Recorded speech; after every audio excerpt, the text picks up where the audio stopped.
Coordenador de pesquisa da Pfizer em São Paulo, Cristiano Zerbini. É um prazer falar com o senhor. Bom dia. Bom dia, Datena. É um prazer falar com você. Muito obrigado pela oportunidade de participar do seu programa. Não, oportunidade é o senhor que nos dá, não é? O senhor que é um grande pesquisador, o senhor que é dessas mentes que estão ajudando a salvar o mundo, que de repente até outro dia ninguém conhecia, ninguém ouvia falar de pesquisador. Falava assim, tem um pesquisador, o cara passava e ia abraçar o ator da novela, o jornalista, o sei lá quem. Agora os cientistas começaram a se fazer entender por que eles existem. Porque se não fossem eles, a gente já tinha morrido há muito mais tempo antes de outras pandemias que estivemos perto aí da gripe aviária. A gente passou raspando antes dessa aqui, da gripe que veio do camelo, da MERS, que foi tudo contido do Ebola, foi tudo contido no meio do caminho. E aí os cientistas que salvaram o mundo naquela época, ninguém falou nada. Agora que a coisa é global, né? Aí olha o cientista, cientista, você é filho do cientista, que parabéns, você é filho do médico, parabéns, caramba, você é parente da enfermeira, mas parabéns. Até outro dia ninguém falava de médico, a não ser quando precisava, quando tinha infarto, alguma coisa. Cientista, então, era uma coisa que você achava que só tinha ficção científica. Né? Mas agora a gente está vendo a importância, principalmente da saúde, de uma forma globalizada, mas das pesquisas. Mas pelo menos no meio de tanta notícia ruim, a gente está tendo um monte de notícia boa. Mas um monte mesmo, né, que a gente espera se concretize. As vacinas, pelo que eu estou entendendo, apesar da competição política que existe, não é aqui, é no mundo, né, o Trump anuncia que uma vacina está na frente, o outro vai lá e põe o nome de Sputnik para gozar a cara do Trump, porque lembra que ganhou a corrida a corrida dos foguetes quando botou o Gagarin em órbita. Tá? Aí já botou o nome da vacina de Sputnik. Tirando toda essa baboseira política e geopolítica que existe, né? E que aqui tem cara que fala que o outro está politizando a vacina e só dele falar que o outro está politizando a vacina, ele está politizando mais ainda. Tá? Então fica essa briga idiota. Mas, doutor, eu quero crer que todas as vacinas que estão entre as principais estão evoluindo. É claro que algumas têm intercorrência, têm problema, mas todas se apresentam com mais segurança, todas se apresentam com mais eficácia e algumas se destacam em relação a elas. E há um consenso, de uma forma definitiva, que o mundo vai depender, para vacinar 8 bilhões de almas, vai depender de várias vacinas, não de uma só. Na questão que nos toca nessa conversa da Pfizer-BioNTech, o estágio em que está a vacina, como está a vacina e o grau de segurança e eficácia do grupo de controle e depois da aplicação em massa, que aí sim a gente vai ter, acho que num período de 6 meses a um ano, o grau de eficácia e de segurança de qualquer vacina. Grupo de controle é importante? Mas a vacinação em massa é o que vai dizer se a gente vai ficar livre desse bicho, pelo menos inicialmente, né? Porque ele muda e as vacinas têm que mudar também. Então, nesse aspecto, doutor, o grau de confiabilidade da vacina da Pfizer que está já entrando, o Brasil já está entrando em contato para comprar essas doses da vacina da Pfizer, e o Brasil fez parte do grupo de controle, muita gente não sabe, da vacina da Pfizer, Brasil e Argentina na América do Sul, só que já 30 países do mundo se adiantaram comprando as doses da vacina. E Perfeito. Nós vamos ter que entrar na fila. Vamos ter dificuldade, mas a vacina da Pfizer, enfim, o que é que nós podemos dizer da vacina da Pfizer? Datena, suas informações são preciosas e muito boas. Eu só queria te dizer o seguinte, você falou da pesquisa clínica e eu gostaria de lembrar o seguinte, que nós precisamos vacinar todas as nossas crianças e todos os nossos adultos. Vacinar é muito importante. A gente está vendo aí umas fake news, gente dizendo que não deve vacinar. Por favor, vamos acabar com isso. Nós precisamos vacinar as pessoas. Você veja bem, por que a longevidade, por que nós temos pessoas atualmente com 90, 95 anos, eu tenho pacientes até com mais de 100 anos no consultório. Eu posso te dizer que o que fez isso com a humanidade foram duas coisas. Primeiro, água potável e esgoto. Isso é fundamental. Segundo, são as vacinas. As pessoas morriam antigamente por doenças infecciosas, né? Se com água potável, esgoto e vacina, a gente acaba com isso. É importante vacinar, muito importante. Agora, voltando um pouquinho para o que você falou, a gente ficou muito contente com esse triunfo da vacina da Pfizer, e a gente deve lembrar que outras vacinas, como você mesmo falou, também tiveram sucesso, né? Quase todas as vacinas que estão sendo testadas estão tendo sucesso, né? O que é bom para nós, como você mesmo colocou, nós somos entre 7 e 8 bilhões de habitantes no mundo, nós precisamos de todas as vacinas, nós precisamos que todas elas tenham sucesso, né? No que refere à vacina BioNTech-Pfizer, nós vimos que nós tivemos uma eficácia incrível em 95% dos participantes da pesquisa, sendo que 2.900 participantes são brasileiros, tiveram aqui em 2 centros, em São Paulo e em Salvador, né? Eu gostaria até de falar por alguns momentos o agradecimento que nós temos a esses participantes. As pessoas que vêm para a pesquisa são pessoas que vieram para fazer bem para outras pessoas. A gente sempre fala que um participante está fazendo bem até para pessoas que ele nunca vai conhecer porque estão do outro lado do mundo, né? Eles estão ajudando, eles estão fazendo bem para o próximo. É isso que os participantes da pesquisa fazem. Então, um agradecimento do fundo do coração a todos os participantes e eu posso dizer que se não fossem os participantes, a gente nem teria pesquisa clínica. São então, heróis, né? Também. Agora, são heróis também, são heróis. O cara que se submete a uma vacina experimental é herói também, não? Claro. São verdadeiros heróis, pessoas que fizeram bem para o mundo.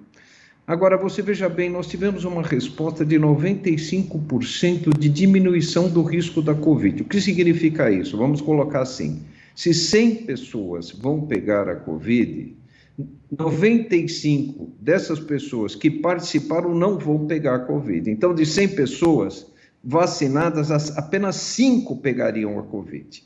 Outra coisa, se pegar a Covid, vai ser uma doença mais leve, não vai ser uma doença complicada. Isso também faz parte dos resultados da pesquisa.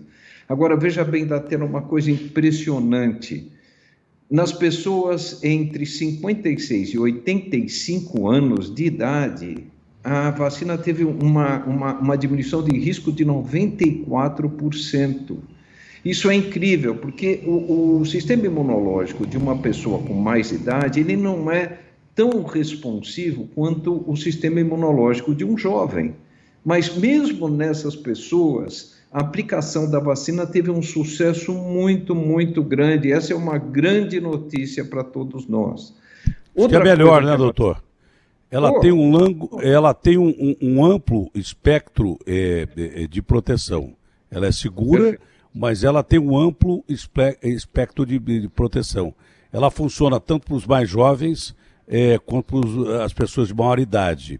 E uma colocação, o senhor não fez ainda, mas é importante fazer, as pessoas de mais idade ou com doenças severas aí, que são mais expostas até por imunodeficiência ou coisa parecida. Muito bem, Datena. Até fazendo uma ligação com o que você falou, pessoas até, por exemplo, portadoras de HIV, de hepatite C, hepatite B, também podem ser vacinadas desde que o problema básico esteja estável. Então, até isso vai ser possível ou está sendo possível. Outra coisa que nós estamos vendo é que as últimas análises permitem que a gente use a vacina em adolescentes acima de 12 anos de idade. Então, até isso entrou para a pesquisa, né? Então, nós podemos ver que a faixa etária é bem extensa, né? Com segurança da vacina. Os efeitos colaterais foram pequenos, a gente observa isso aqui no centro, dor de cabeça, às vezes um pouquinho de febre, fadiga, dores musculares, mas isso não passa de 5, 6, no máximo 7 dias após a vacina. É o que nós chamamos de reatogenicidade à vacina, né? Mas pelo jeito, pelas publicações, isso está ocorrendo com praticamente todas as vacinas, né? Então, nós estamos muito contentes. Olha, se você levar em conta que nós ficaríamos muito felizes se a gente conseguisse diminuir o risco em 60%, 70%, 95% é um presente, tá certo? Uma dificuldade dessa vacina é a armazenagem a temperaturas muito baixas, né? Seria possível, por exemplo, o Brasil adquirir a tecnologia de fabricar a vacina aqui, porque os insumos viriam, né, e nós temos condição de fabricar a vacina. O Brasil não foi escolhido para ser pesquisado pela Pfizer, pela BioNTech, pela Coronavac, pela Universidade de Oxford, porque a gente é bonitinho, não. É porque a gente tinha o segundo maior número de mortos, é um país continental, é um país que tem uma base científica para estudo de vacina, se não é o primeiro, mas é um dos maiores do mundo, porque a gente tem doença aqui que o mundo não sabe que existe, o mundo já esqueceu, até o sarampo voltou.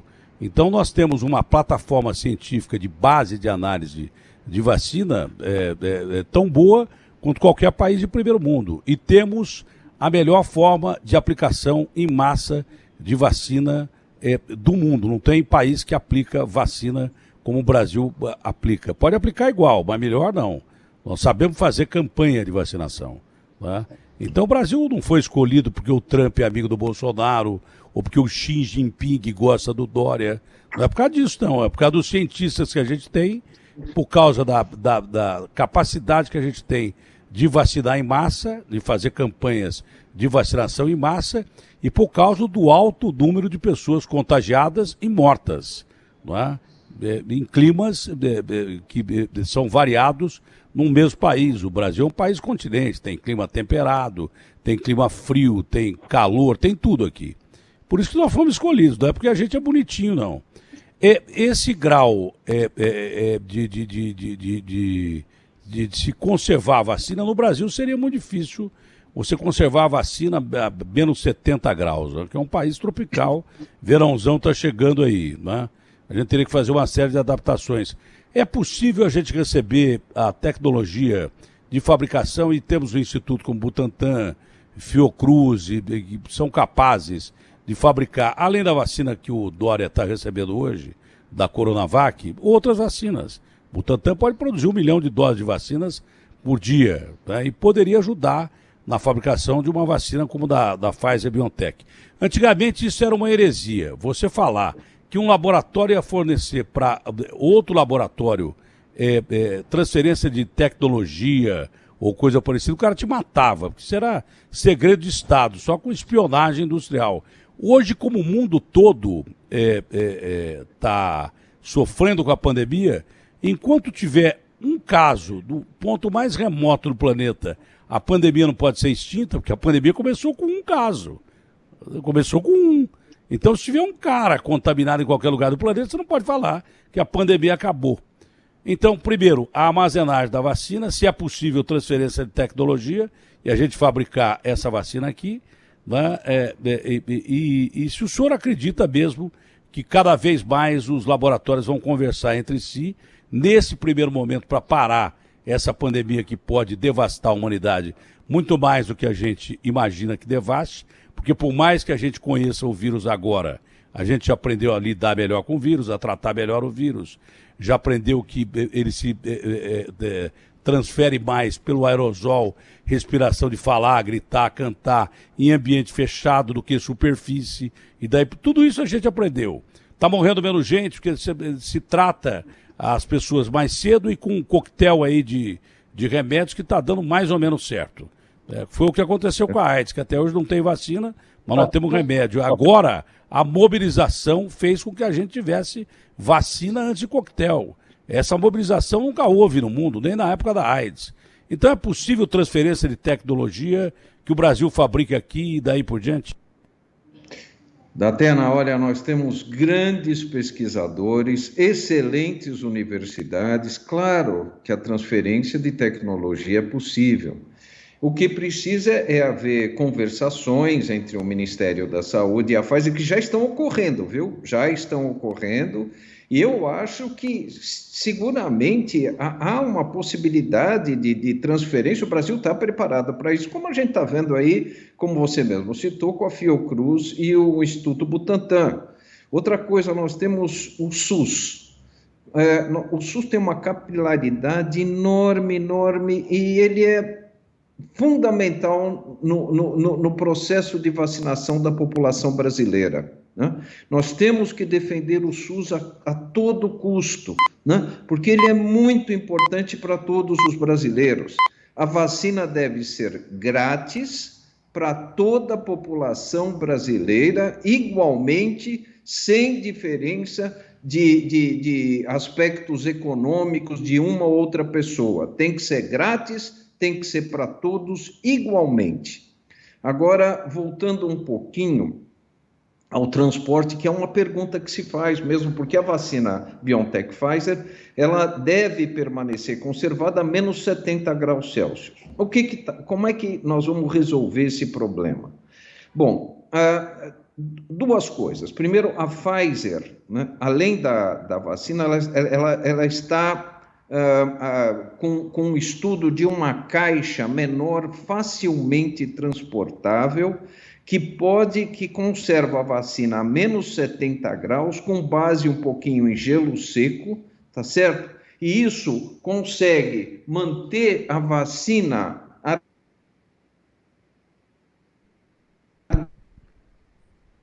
Está caindo a conexão, a gente pode até refazer, mas é uma pergunta importante, porque a armazenagem de uma vacina a menos 70 é fundamental não só para transportar a vacina, como para usar a vacina num país tropical como o nosso, não é? De distâncias continentais.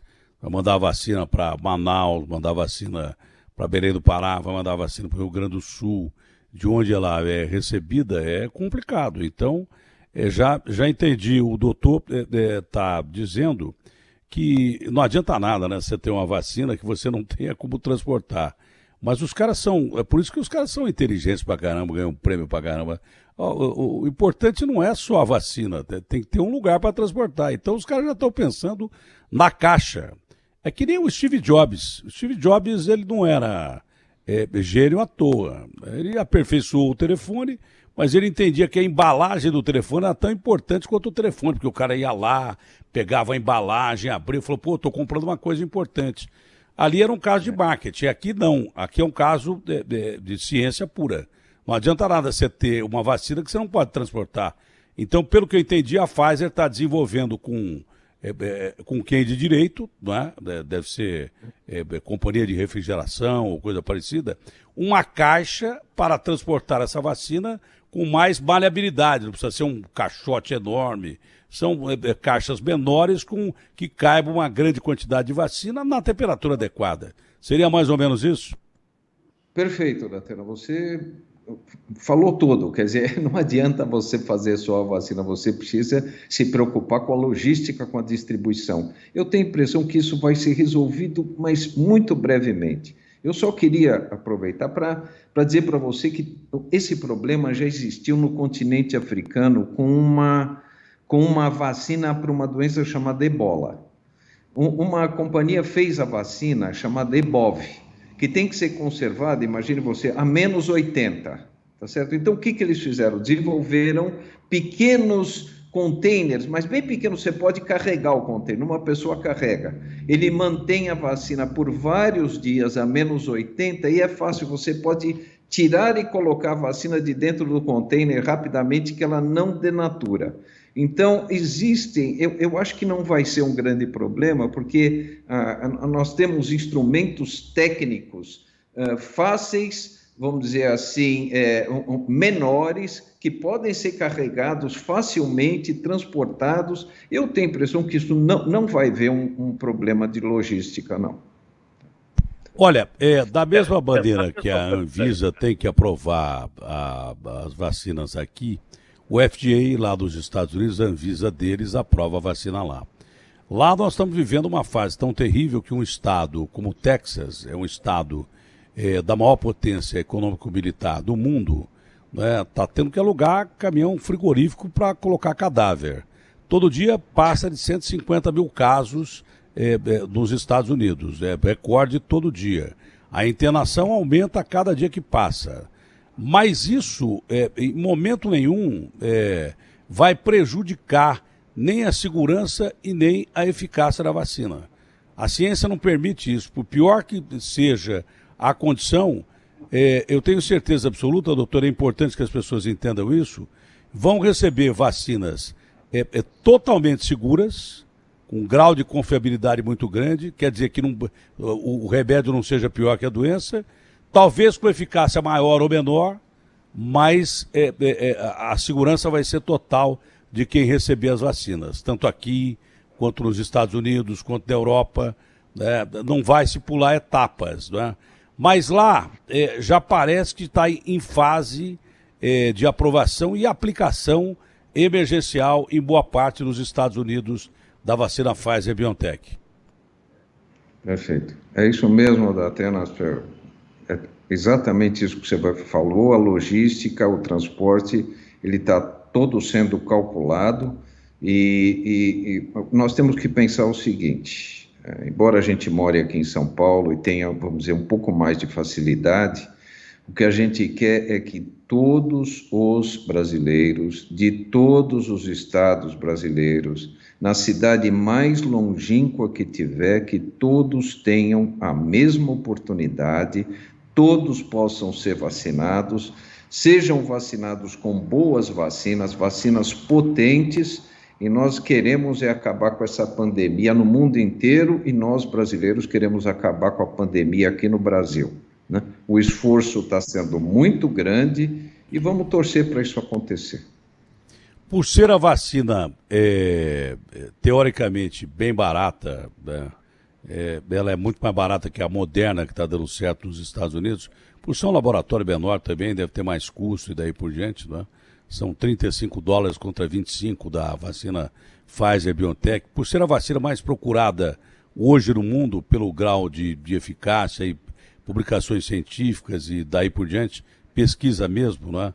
E com 30 países que já adquiriram bastante doses da vacina americana, o senhor acha que o Brasil vai entrar numa fila muito grande? Quando que é a perspectiva, se houver um acordo de compra do governo brasileiro, da vacina Pfizer-BioNTech ser aplicada aqui no país? Olha, o Brasil é um país muito importante, né? Como você mesmo disse, a gente está praticamente em segundo lugar no mundo, né? Em termos de número de pessoas que têm a doença e número, infelizmente, também de óbitos. Então, é o seguinte, eu tenho a impressão que, se houver um acordo, nós receberemos essa vacina numa quantidade bem grande, milhões, no primeiro semestre do ano que vem, né? Eu acho que mesmo que vários países tenham comprado, nós vamos receber. E, Datena, se você me permite, assim, vamos ver como é que é o escalonamento das pessoas para receber a vacina. Existe um exemplo muito bom que é o do Reino Unido. O Reino Unido publicou o seguinte: como é que eles vão vacinar a população? Então é assim, os cuidadores das pessoas idosas e os profissionais de saúde virão em primeiro lugar.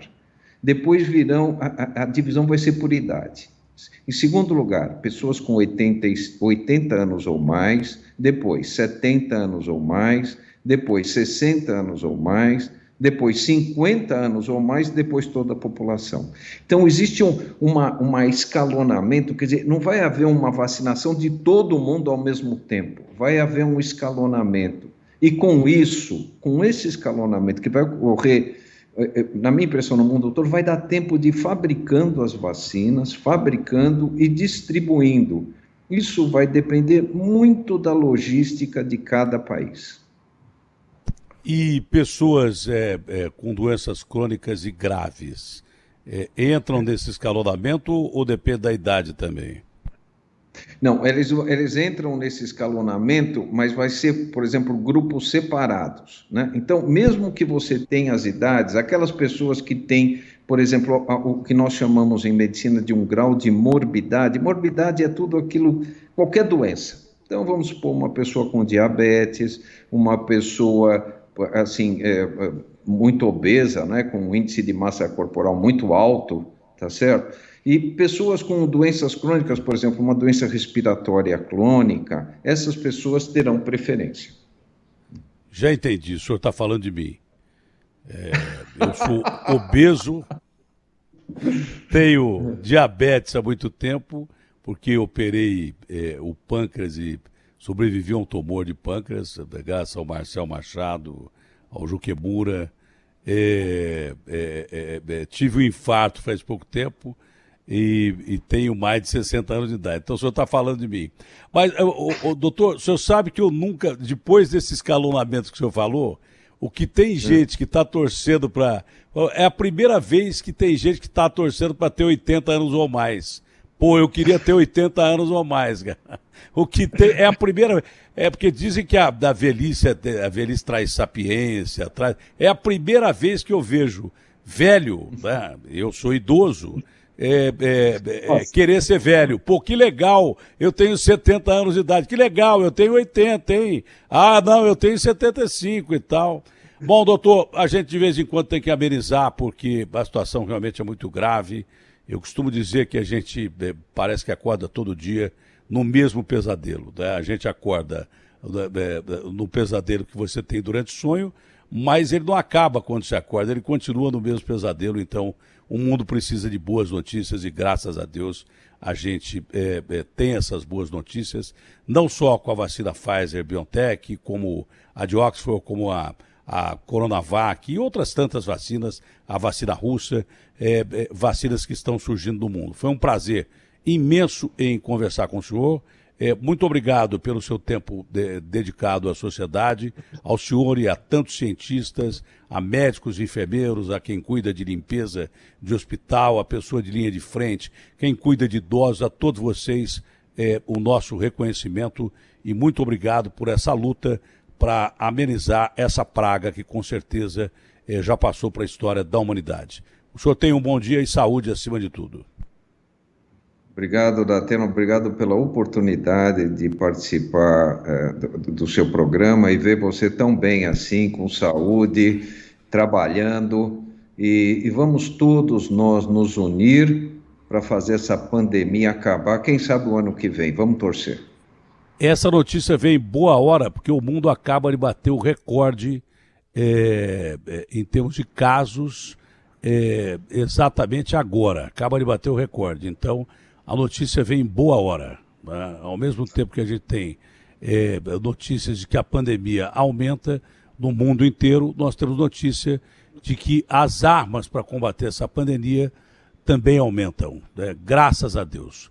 Um ótimo dia ao senhor. E quanto à questão de saúde e tal, olha, eu não estou lá essas coisas, mas os caras falam assim, ô Datena, você tinha que descansar e tal. Eu lembro do grande bom Tancredo. Meu filho, eu tenho humanidade, eu tenho a eternidade inteira para descansar. Eu vou descansar agora? Eu vou deixar para descansar quando eu morrer. Abraço grande, doutor. Abraço grande. Abraço, saúde. Abraço,